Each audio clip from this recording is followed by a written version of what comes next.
flood warnings for 1 million people as intense rains pound the U.S. Midwest, following days of intense rain that prompted rescue operations and evacuations in multiple states. More than 1 million people are under flood warnings in the upper Midwest of the United States on Sunday. South Dakota and Iowa have been severely struck, with some of their rivers reaching record high levels. South Dakota Governor Kristi Noem reported that at least one person had perished in the state's floods. Governor Kim Reynolds of Iowa deemed the floods catastrophic and issued a state of emergency for 21 counties.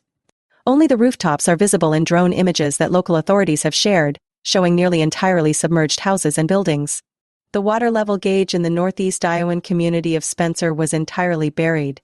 At a press conference on Sunday, Eric Tigges of Clay County Emergency Management stated, "When the flood gauge is underwater, it's really high." According to officials, the town's sewage plant was inundated and hundreds of residences suffered damage. There are weekend flood warnings in place for Nebraska, Minnesota, and Wisconsin, among other states. When there is a flood warning, flooding is either expected or already occurring. The National Weather Service (NWS) has issued bulletins indicating that while some warnings are likely to expire late on Sunday, others will remain in force until further notice. River levels in Iowa have surged above those of a 1993 flood that claimed 50 lives, according to officials.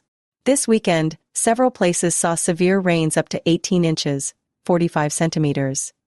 Governor Noem of South Dakota issued a state of emergency proclamation, stating that the Big Sioux River may break record levels, and that Monday and Tuesday are predicted to see the worst of the flooding.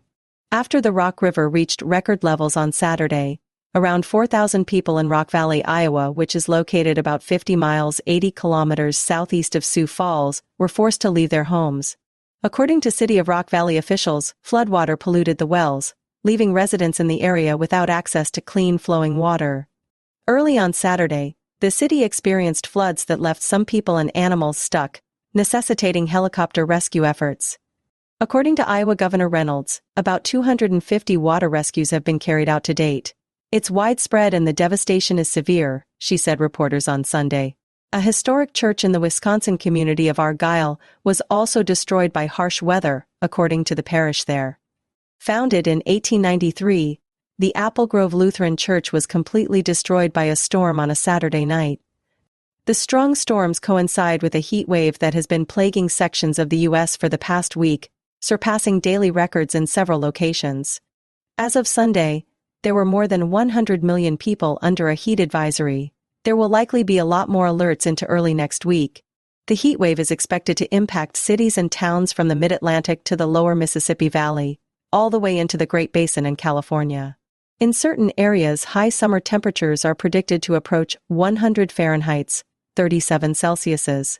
On Sunday, 107 Fahrenheit, 41 Celsius, was predicted to be the high in Oklahoma. The Mid-Atlantic region, which includes Washington, D.C. and New York City, is also expected to have record high temperatures according to the NWS. On Saturday, multiple records were surpassed. The NWS reports that Baltimore hit 101 Fahrenheit, 38 C, the hottest temperature for that day since 1988. The heat wave is extremely early for this time of year, and according to the NWS, it may be the longest in some places for decades. According to scientists, human-caused climate change is making extreme weather events more common and intense.